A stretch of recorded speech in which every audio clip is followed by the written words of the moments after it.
Hi, everyone. Thanks again for being here for the Iowa Hunger Coalition's March 2025 monthly meetup.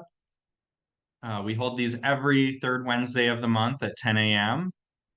And really happy we've got a special guest today, Stephanie Dross with the Department of Education to share about summer food service programs. But before I hand it over to her, just real quick, for those of you who are not familiar with the Iowa Hunger Coalition, we are a membership-based 501c4 organization. We have a volunteer board of directors, no paid staff members, but we do have a contract lobbyist. And we really try to bring together individuals and organizations to be a voice to advocate for solutions to address food insecurity and build equitable food systems in the state of Iowa. This is our mission, working to end hunger in Iowa through education, advocacy, and policy change rooted in justice. And our three guiding principles: hunger is a policy choice, nutritious food is a human right, and ending hunger requires solidarity, not just charity. And if you want more information about those guiding principles, you can just visit our website, iowahungercoalition.org, and right there on the homepage goes into a bit more detail of what we're talking about when we're saying those guiding principles. So without further ado, I want to hand it over to Stephanie to share more about the Summer Food Service Program and how your organization could potentially get involved. So Stephanie, feel free to take it away, and I will do my best to advance slides and let me I know if I'm can not doing a good job. I can cue you. I probably gave you a few too many. I apologize for that. Um, our internet is showing a little bit unstable. We've had some flickering lights here as well. So hopefully everything goes okay. I might turn off my video for a while just to help make sure I stay connected to today's meeting. But my name is Stephanie Dross. I am the lead education program consultant at the Iowa Department of Education that works specifically with the summer food service program. I also work with a program available to our school districts as related to summer called Seamless Summer Option. But today we're focusing on summer food, which is more broadly available to schools and other organizations. So I'll turn my video off, but I can turn it back on here in a little bit. So, while learning doesn't end when school lets out, neither does the need for good nutrition.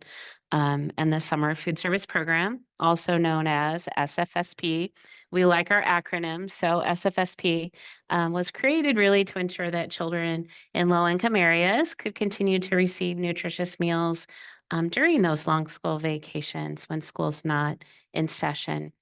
The SFSP was first created as part of a larger pilot project in 1968.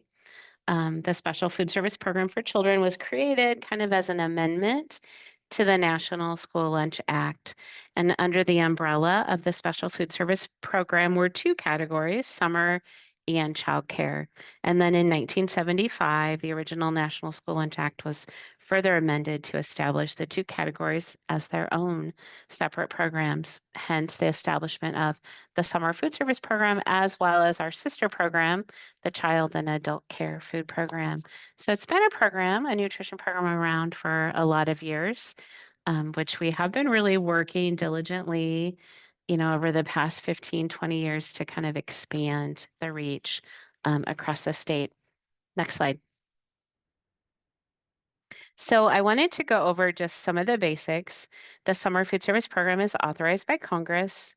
It's administered at the federal level by the Food and Nutrition Service, which is an agency of the United States Department of Agriculture. FNS decides the overall program policy, publishes regulations, publishes payment rates. The Iowa Department of Education really then administers the Summer Food Service Program in our state, in Iowa. We work to approve sponsor applications. We conduct training. We get out into the field in the summer season and get a chance to be out at these summer meal sites to monitor the summer operations. And then we process the program reimbursement payments that go back to that sponsoring organization. sponsors then, they sign an agreement with the department to operate the program, and then they really oversee that local level operation of the summer food service program at their well-established summer meal sites. They're reimbursed for serving meals that meet the federal nutrition guidelines based on the numbers of meals they're seeing and the number of children they see at their site locations. Next slide. So as I kind of referenced at the very beginning, the summer food service program can work with a large number of different sponsoring organizations. Um, we work very closely with a lot of public and private nonprofit schools in the summer food service program. Part of that is just really mainly because they have a lot of experience in child nutrition programs. They operate national school lunch program, school breakfast program during the school year. So this is a pretty easy transition for them to shift into operating a summer meal program. But in addition to those school sponsors, we get a chance to work with public or private nonprofit colleges or universities. A lot of those may work with some upward bound type programming. So they're working with high school age students in the summer. We can work with public or private nonprofit residential summer camps. We can also work with a unit of local county, municipal, state, or a federal government agency. And then we round it out with any other type of like a private nonprofit organization. Sponsors must be tax exempt, must be able to demonstrate that they have administrative and financial ability to manage a food service operating in a nonprofit manner. Our sponsors must provide a year-round public service in the area in which they intend to provide those summer meals. And the sponsor really is just assuming that overall responsibility for that administration and operation of those summer meal sites. Next slide. So then let's talk about, what is a summer meal site?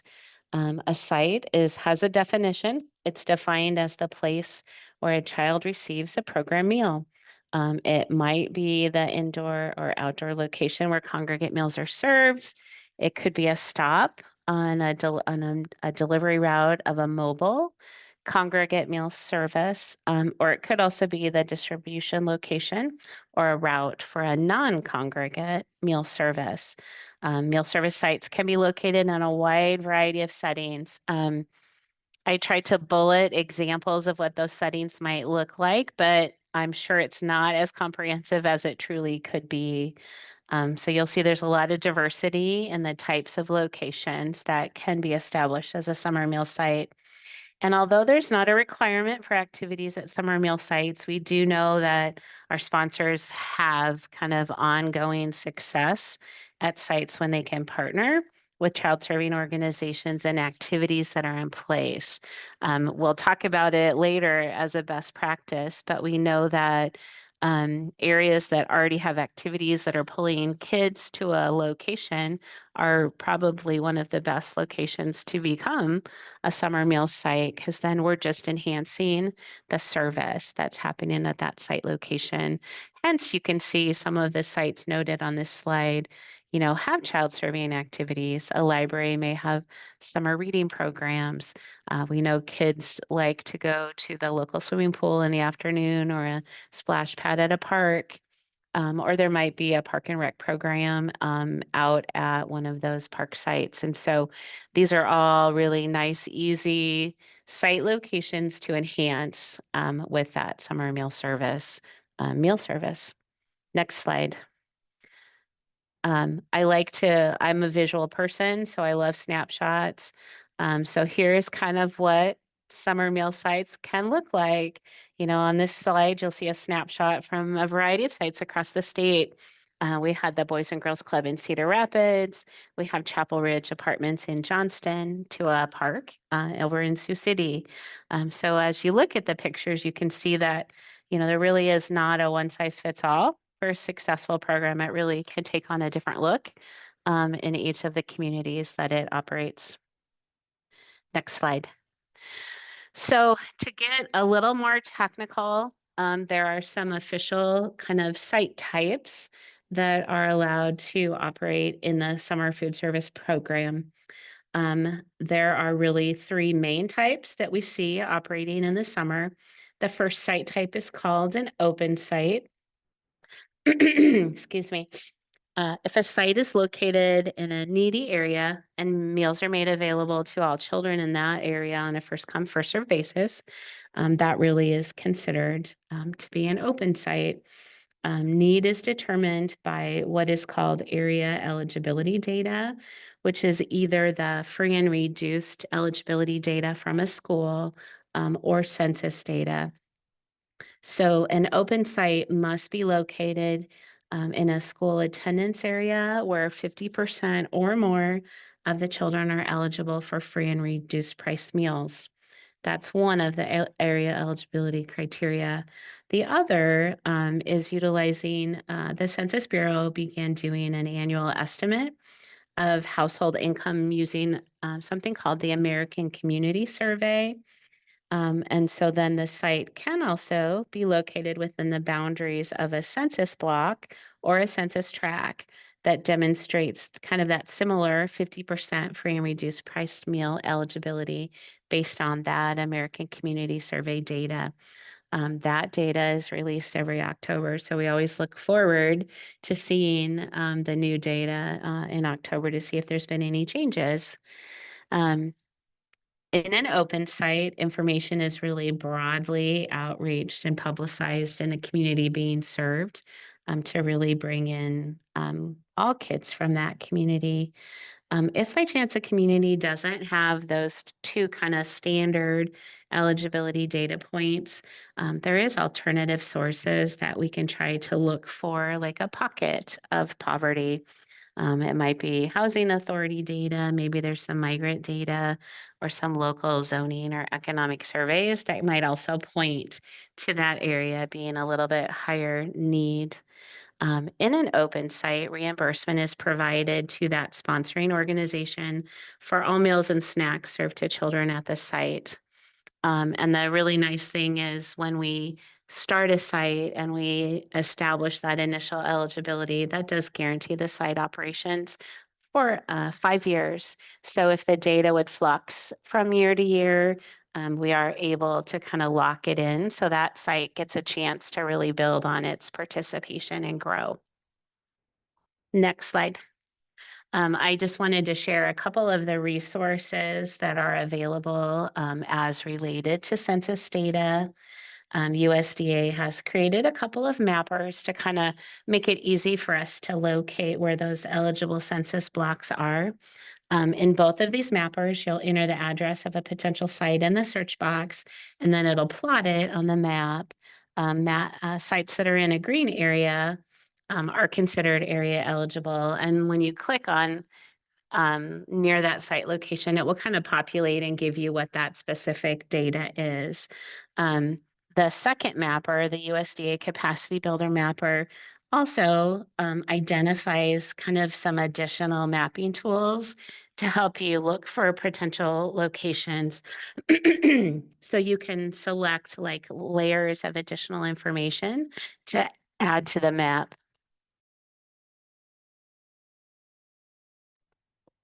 On the snapshot, I tried to kind of collect some of those layers so you could see, but it kind of lets you create a map. So if you're looking in a region, you could choose to add in school sites, the library sites, YMCAs, churches, some different things just to see what actually lies within that eligible region to kind of really help you see where there might be some capacity to do that open site service. So the second type of site is called a closed enrolled site. This site type typically is located where a group of registered kind of enrolled children are attending a program. It might be an enrichment program, a rec program, cultural, religious, or really just any type of an organized activity program at that location. This type of site really is only serving kids that are in that kind of identified group of registered enrolled children. as opposed to the community as a whole, which is what an open site serves. So an open site might serve a group of kids that are active in some sort of program at a site, but then also allows children to walk up from the neighborhood, whereas a closed enrolled site really is serving just kids in that kind of registered enrolled program. A closed enrolled site can establish their eligibility by looking at the individual income eligibility of the children who are actually enrolled in that program, or it can also utilize the area eligibility data that is utilized for an open site. So we have a couple of options to qualify. It has that similar requirement to show that at least 50% or more of the children are enrolled are eligible for free and reduced price meals. In a closed enrolled site, reimbursement is then also provided for all meals or snacks served to children in that specific program. Next slide. So the third type of site is considered a camp. A camp can be residential or a non-residential day camp, which is really offering kind of a regularly scheduled food service as part of an organized program for a group of enrolled children. The camp does not have to establish that income eligibility at that 50% level or 50% threshold. But these sites have to collect and maintain individual income eligibility forms or data, such as some shared school eligibility. And they're reimbursed only for those enrolled children who meet the free and reduced eligibility standards. So in this type of site, the sponsor would need to have kind of a different funding source to cover the cost of meals served to children who are not income eligible, those children who would be considered paid status, or a sponsor can choose to charge the students for the meals that are paid status. The snapshot I included on here was a picture from UNI at their Upward Bound program. A lot of our Upward Bound programs do the campsite type as their site option. Next slide.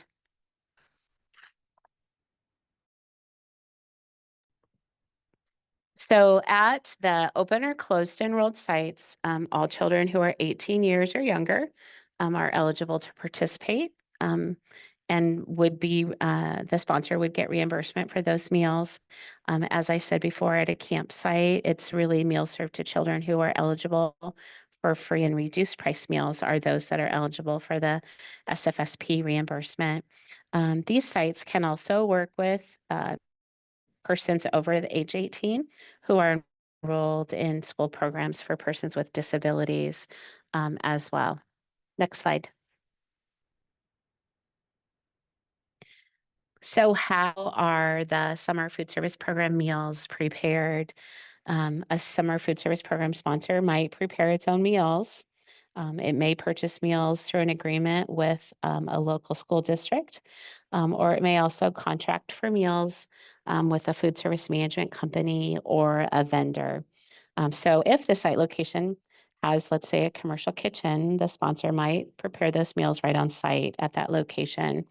In some situations, the sponsor maybe has a central production kitchen. So then with that situation, the kitchen's maybe not on site. So then they'll transport over from their central kitchen. It is an option for a program sponsor to not have kitchen facilities to prepare meals themselves. So in that situation, the sponsor might arrange to purchase those meals from a school, another summer sponsor, or a private vendor in the area. All of the kitchens that the summer meals are prepared in do have to have a food service establishment license, regardless if they're self-prepared or vended. Next slide. So when participating in the summer food service program as an open or closed enrolled site, a sponsor can choose to offer up to 2 meals or 1 meal and a snack per day. The only combination that's not allowed is lunch or supper. So very commonly we see like breakfast and lunch being 2 of the meals that are operating. As a campsite, the sponsor can choose to do up to 3 meals or 2 meals and a snack per day. The summer food service program has traditionally been a congregate program with meals being consumed on site. However, the Consolidated Appropriations Act of 2023 included the authorization of a permanent non-congregate meal service for rural areas that currently had no congregate meal service. So sponsors have a lot of local level control. They get to choose the days they wish to operate, the times that meals will be served. They can choose to operate Monday through Sunday and can operate just as soon as the day after school releases for summer, all the way up to the day before school resumes in the fall, or any time frame in between. Next slide. So as I said, a meal service can be provided in a congregate or non-congregate manner. A congregate meal service really means that the food service at which meals are provided to children are consumed on site in a supervised setting, whereas a non-congregate meal service really means a food service, where meals are provided for children to consume all the components off-site. The purpose of the rural non-congregate meal service is really to provide broader access to nutritious meals in the summer in areas where it might be more difficult for children to participate in that daily congregate meal, or even where there perhaps is a lack of facilities to host a congregate meal program. Non-congregate meals are really not intended to replace congregate meal service. We know there's a lot of benefits to a congregate service. They often have the accompanied activities. They offer socialization opportunities with other children and families. So we want to encourage our sponsors to continue to offer congregate meals as they're able to, and then really looking at that non-congregate service to extend a reach, where we don't have success and access in that area. Next slide. So with the non-congregate meal service model, it's really designed to provide packaged meals that are taken home for children to eat later. It might be meal pickup, which would be a grab and go, a curbside service, or take home backpacks. They have to be packaged and portioned to really allow the child to carry the food from that meal distribution site back to their home. Sponsors really need to focus on foods safety, making sure that their food selections and packaging, promote food safety. Our sponsors work really hard to provide instructions for at-home storage and preparation so the family knows what to do with that meal pack they get. There are some additional flexibilities available to our program sponsors. Sponsors can be approved for a multi-day issuance of meals. So instead of coming for a daily meal pickup, multiple days worth of meals could be provided during that meal distribution. So it could look like a 3-day meal pack distributed on Mondays and Thursdays, or a 7-day meal pack every Tuesday. It might also look like a hybrid of, we're doing on-site lunches and then we're providing a grab-and-go breakfast for the next day. So there's a lot of opportunities for the sponsors to really establish a program that works well locally. Our sponsors do have to work hard to try to maintain program integrity, ensuring that they're providing meals really to just the parents or guardians of eligible children, and not duplicating meals being served. There is also some flexibility to do some bulk food in the meal pack. So instead of sending multiple half pints of milk, the sponsor may choose to do like a half gallon of milk.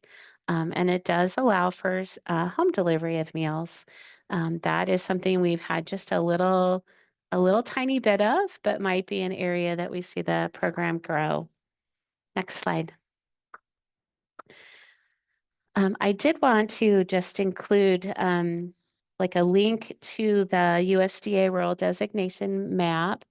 USDA worked with USDA Rural Development, the Food and Nutrition Service, and it really expanded its definition of rural by blending some data from a variety of federal sources.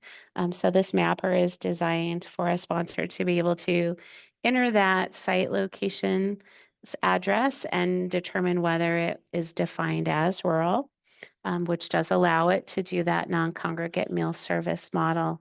Next slide. I did want to point out that there is kind of a brand new site type that was created as part of the non-congregate provision called a conditional non-congregate site. It is really a site that qualifies for program participation as related to that non-congregate meal service for eligible children in areas that really don't meet the definition of an area where poor economic conditions exist. So in other words, it's really a site operating in an area that doesn't qualify for those area eligibility requirements, being that 50% free and reduced in the attendance area of a school of 50% free and reduced, or in that eligible census block.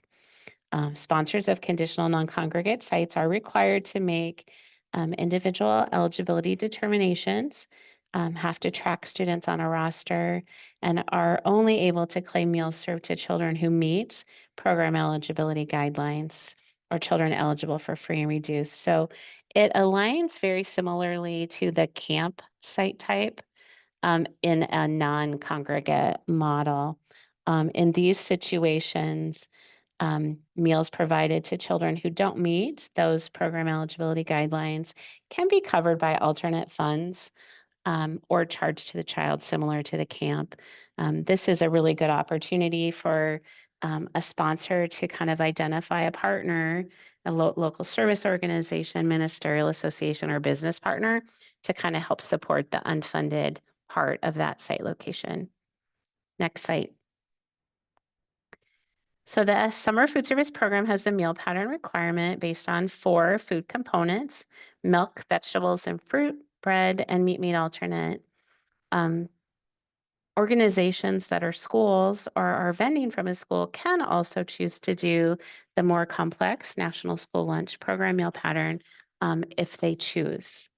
Next slide. We're not going to go real deep into the meal pattern, but I wanted to give you a snapshot of the specific portions of each food group that are required for the meal or snack service. Following this meal pattern really helps ensure children receive the nutrients and energy they require. So like if you take a look at lunch, you'll see that you're required to provide 1 cup of milk, 3/4 cup of fruit and or vegetable, which comes from 2 or more different sources, a serving of grain, and 2 ounces of meat alternate. Sponsors are really encouraged to try to utilize their funds to improve the quality of the meals they're serving, doing, fresh, healthier, more nutritious products like fresh fruits and vegetables, lean meats, whole grains, unprocessed cheeses, items like that. Summer is a really great time to incorporate some of the local foods that are seasonally available as well. Next slide. I'm talking too much, Luke. I think I'm going longer than I planned. Is that okay? I'm running a little over. Okay. There really are 4 basic ways to participate in the summer food program. So I just wanted to highlight those. Next slide. First, an organization can become a sponsor. Like I had said before, the sponsor assumes responsibility for the entire administration of the program. And so on this slide, I've kind of bulleted, some of the things that the organization is responsible for. They attend training with us. They're looking for eligible sites. They're going to staff that site with, their own organization staff or volunteers. They're going to procure food to be delivered or utilize a vendor, plus additional items. Not all organizations are ready to kind of take on the responsibilities required of a sponsor. So then participation as a site under an existing sponsor might be an option and can be a really effective way to prepare an organization to become a sponsor in future years. So next slide talks about kind of the second way to get involved, which is running a site.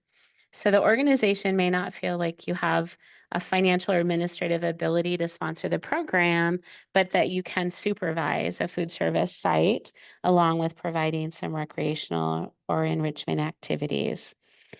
So site staff will participate, in their sponsor training, will distribute the meals that have been arranged for them by their sponsor and really help to keep those records, keep the site clean, handle food appropriately at those locations. The third option is to be a vendor. So organizations with fully licensed kitchens and food service staff can participate as a vendor, partnering with organizations sponsoring the program. So instead of being that sponsor administering and supervising a meal site, the vendor sells prepared meals under an agreement or contract with an approved sponsor. Next slide. And then the fourth option really is to partner or volunteer with a local sponsor. Even if your organization can't take on the responsibility of a sponsor or a site, you can team up with a sponsor. This might look like working on the service line or helping monitor kids at the meal site. It might include providing transportation to and from the site. It might also be just by providing outreach to children and families in your community. It could also be getting involved with activities at the site. We know that enhances program attendance and so thereby access to meals. Next slide.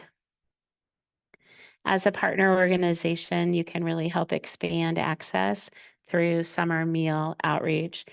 We know that even with all attempts by local sponsors to promote their programs, many families still really don't know about the existence of those summer meal sites.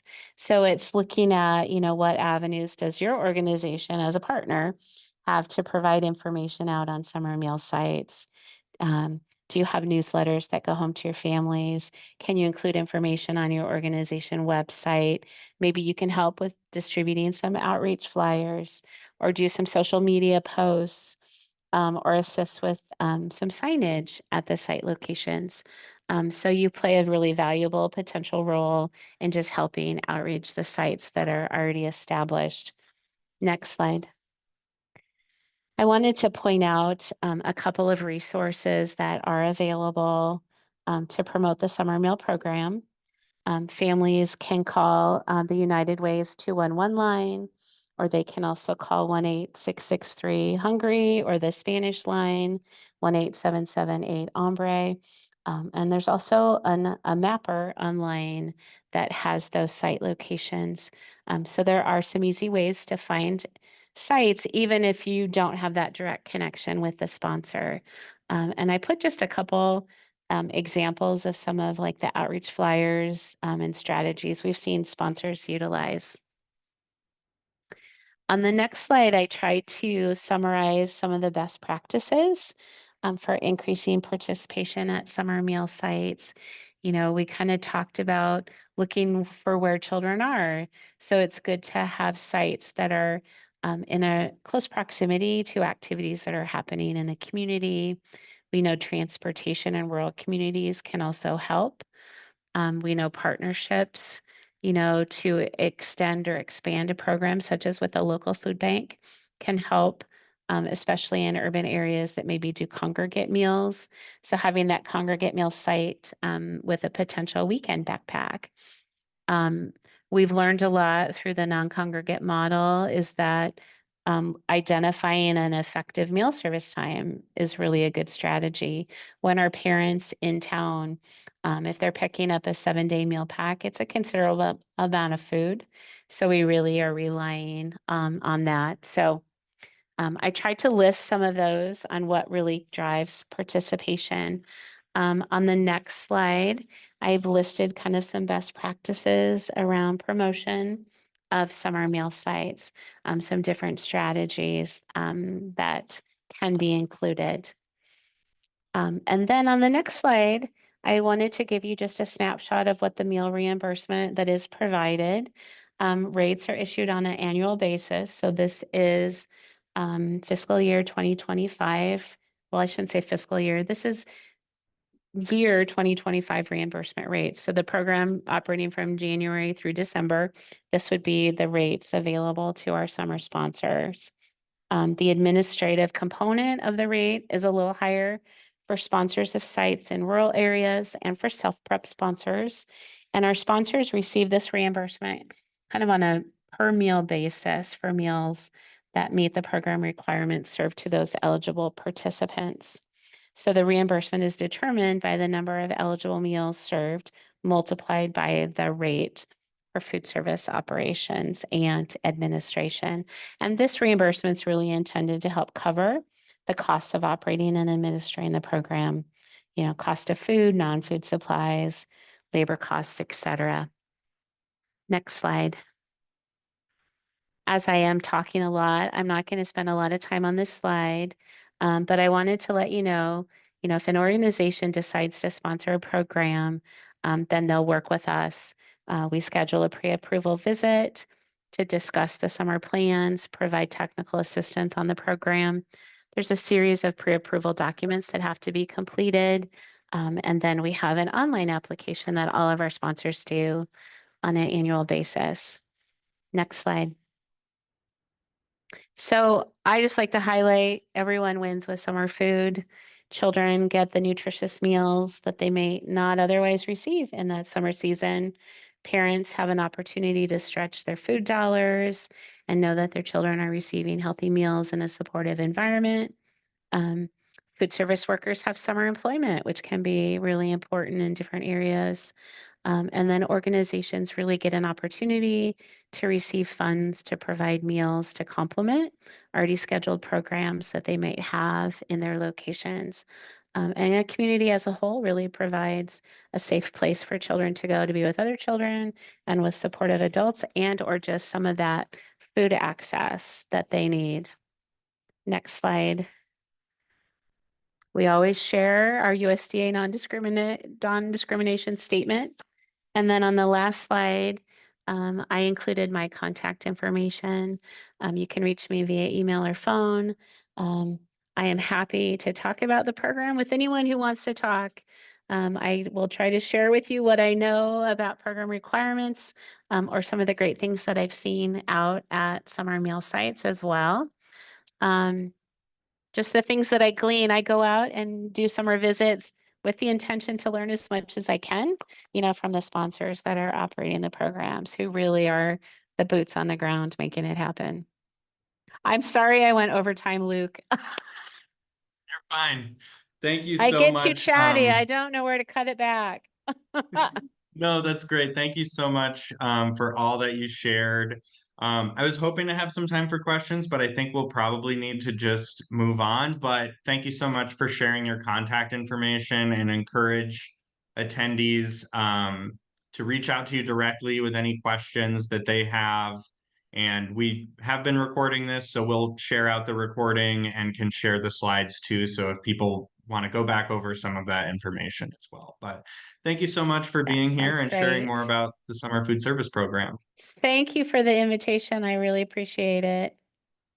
Yeah. All right. Thank Um, you. yep. See ya. All right. Well, we are going to jump into some state advocacy updates. And I did see some questions in the chat that maybe we can discuss after these. But quick, some kind of state updates. First, just wanted to share that an additional round of rural innovation grants have been announced through the Empower Rural Iowa initiative. So this is additional grant funding for rural grocers, rural food processors, and then this economic gardening category. Applications are already open. They close April 25, and it's our understanding there's about 200,000 additional dollars to awards. So if you know of someone or you applied for that rural grocer or food processor grant, just know that there is additional funding available, and encourage you to apply again. Now some legislative updates. First, for those of you who did not see in our email newsletter, last week there was a double up food bucks bill introduced that has 33 House Republican co-sponsors, House File 920. It's just $1 million for double up food bucks. And then there's some language about a report to the legislature about its impact. If you haven't already, I encourage you to reach out to sponsors of this, especially if your representative is a co-sponsor, and thank them for sponsoring this bill. And well, maybe I'll just go to the next slide. This is legislation that we support as the Iowa Hunger Coalition that's currently in the Iowa legislature. So double up food bucks, Senate File 232 and House File 920. Both of those bills are a $1 million appropriation for double up food bucks. They've been referred to appropriations committees in both the Senate and the House. The Grocery Reinvestment Fund and Produce Processing Grant Bill, that's House File 550 and Senate Study Bill 1054. This is one that has really been spearheaded by the Center for Rural Affairs, and really hopes to continue some of those investments for rural grocers and local food processing that we've seen with the Empower Rural Iowa initiative. And I think CFRA can claim credit for really being the idea behind those grants getting formed. So really want to continue those moving forward. Our focus is more on the House bill. It's our understanding that the Senate is kind of waiting until the House gets the language exactly as they want it. And then the Senate will kind of take their lead. So that is in the Appropriations Committee right now. And finally, the Choose Iowa Food Purchasing Pilot. Last year was the first year that this program was created with $300,000 in funding. We had been just generally asking for increased support for this. With the announcement from USDA that the Local Food Purchasing Assistance Program and Local Food for Schools programs were being canceled, we have been trying to be much more deliberate with that ask and asking for $3 million to support that program to help fill in the gaps of some of this funding that was really being planned for. And I'll get into more of that in a little bit. And now some updates on legislation we oppose. So there's a bill, House File 796, that includes a $1 million appropriation for double up food bucks, but it also includes some very sweeping restrictions on what people would be able to purchase with their SNAP benefits. It asks USDA for essentially a waiver to make those changes. And it says that we are not going to be doing the double up food bucks appropriation unless USDA grants that waiver. This did pass out of an appropriations subcommittee this morning on a 2-1 vote. But I was actually feeling kind of encouraged after that subcommittee. Representative Latham, who is on the subcommittee, is a sponsor of House File 920. She's also been a co-sponsor of double up food bucks bills for a number of years. And she shared that she does have some serious concerns with this bill. And she said she would support it out of subcommittee today, but can't support it going forward in its current form. Representative Henry Stone, who was the chair of the subcommittee, is also a sponsor of House File 920, and also shared some comments of, really we'll have to work this out to see which bill we ultimately move forward. So I want to encourage all of you, again, to reach out to members of the House and strongly encourage them to pass House File 920, which is just a clean $1 million appropriation for double up food bucks, rather than trying to pair that with these SNAP restrictions.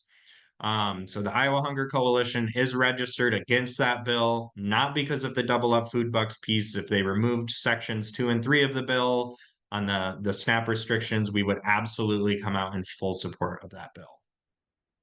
Other bills we are opposed to, there's a couple of companion bills on Medicaid and SNAP work requirements, House File 948 and Senate File 599. Both of these are in appropriation committees in both chambers. The Senate does have a subcommittee assigned. That meeting has not been scheduled yet. But you could reach out to Senators Busolo, Costello, and Donahue, asking them not to advance Senate File 599 out of subcommittee. And then finally, some bills that we've been keeping an eye on really seek to rewrite child nutrition standards, ask for a waiver from the federal child nutrition dietary guidelines, and says that the state is going to come up with our own, with a preference for animal protein, dairy, vegetables, and fruit in that order. And so that's House File 851, Senate File 525. I do believe that the House bill is on the debate calendar for today.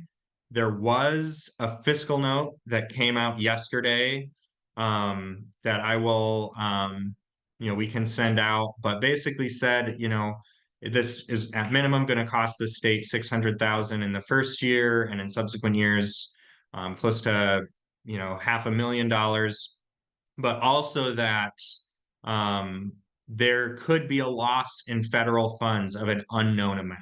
So encourage you to reach out, especially to your House reps today, asking them not to advance House File 851. There are a couple amendments introduced. One of them is a Healthy School Meals for All amendment.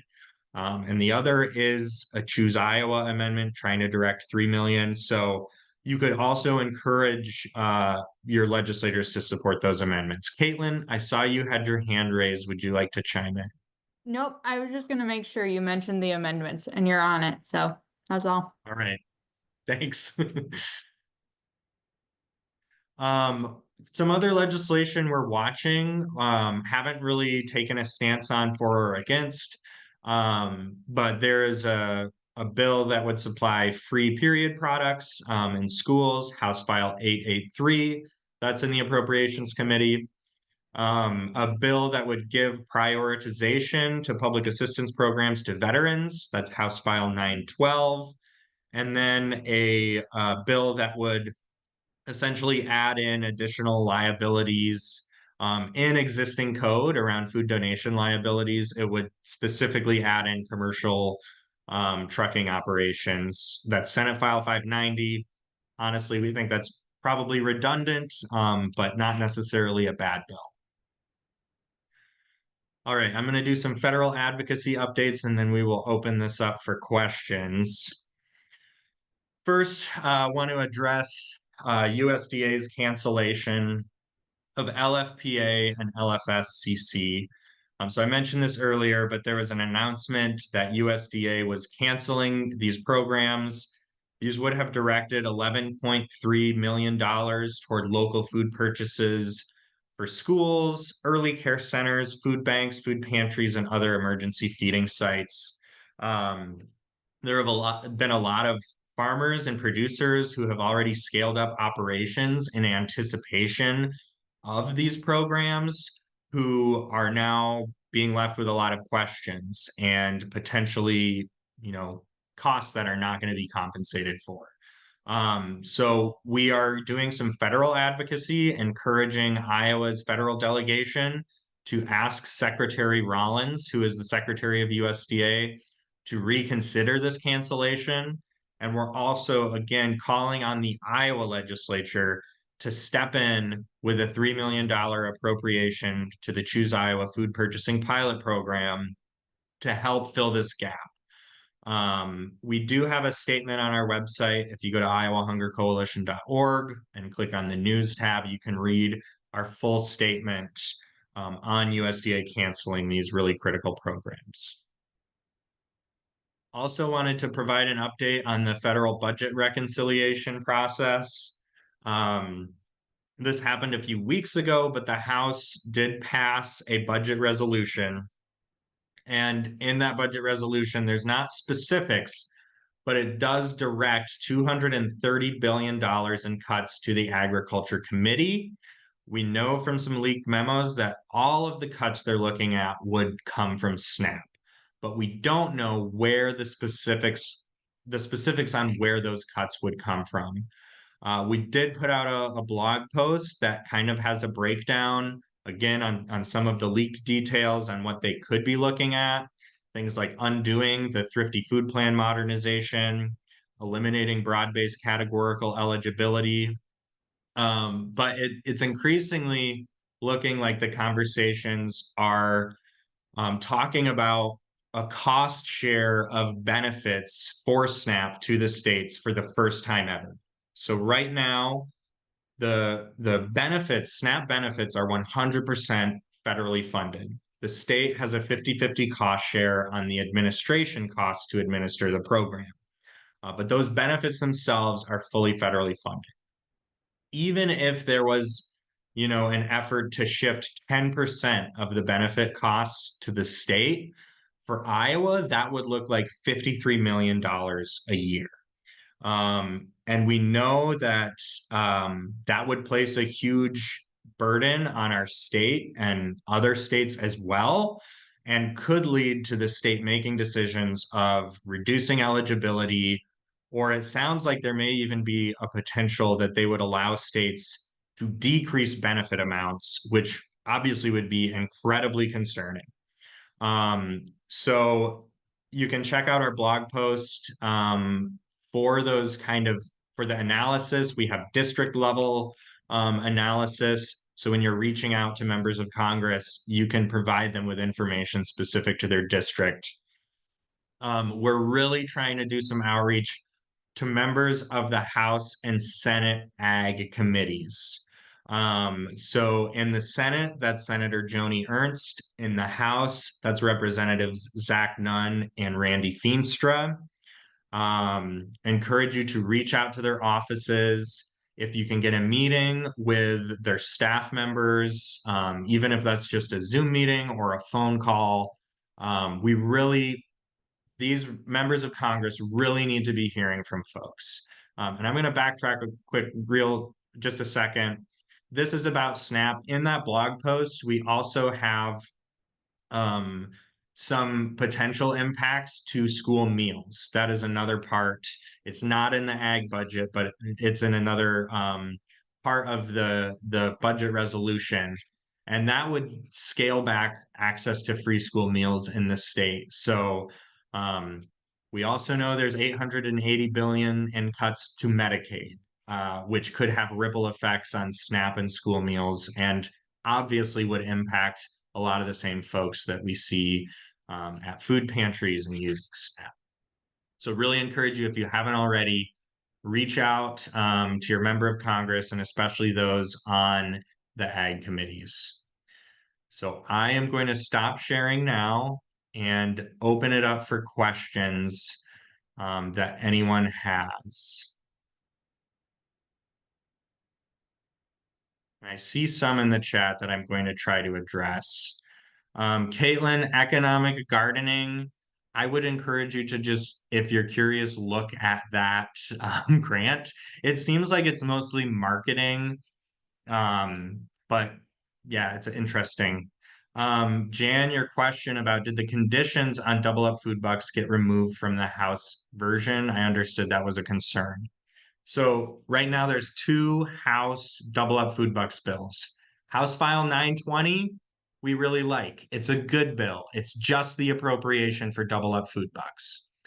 House File 796 is the one that includes those SNAP restrictions.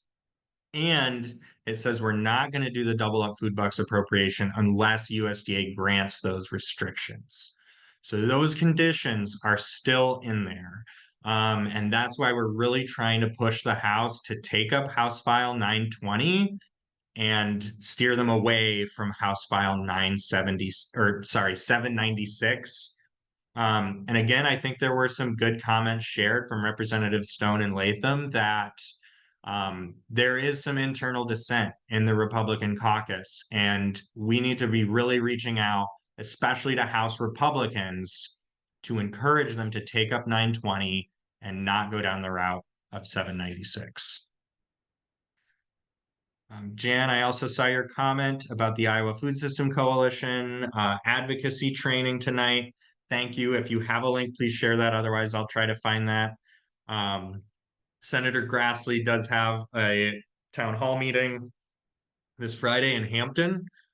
So if you're able to make it out there to share your concerns about the budget reconciliation bill and everything else that's happening in our federal government right now, encourage you to do that if you're available. And yes, thank you, Paige. Great comment about that these cuts will absolutely impact SNAP. Other questions that I missed? I'm sorry, I'm going to scroll back in the chat a bit.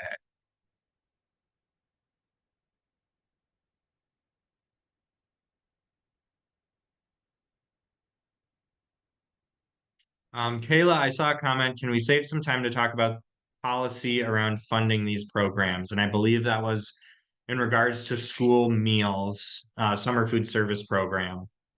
Like I said, there are some threats in the reconciliation budget around access to school meals, dealing with the community eligibility provision, that CEP qualifier.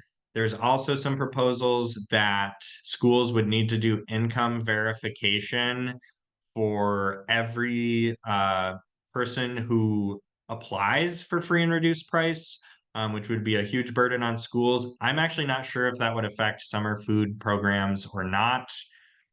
Obviously, also I will share the Hunger Coalition is in strong support of summer EBT to serve as a complement to summer food service programs.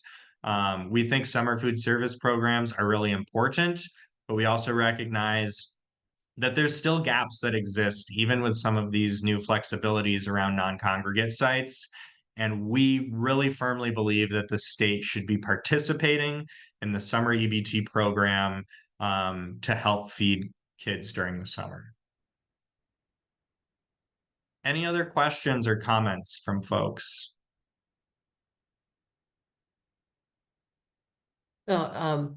Luke, just to note that I put that training information from the Food System Coalition in the chat. So if folks are interested in signing up, it looks like that link should be there. Thank you so much, Jan, for sharing that. I should have been better prepared with that link myself. So thanks.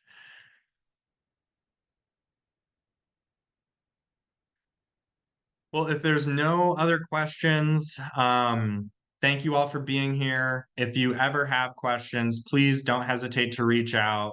Iowa Hunger Coalition at gmail.com. If you have any questions, we will do our best to keep you updated on all the moving pieces that are going on right now at both the state and federal level.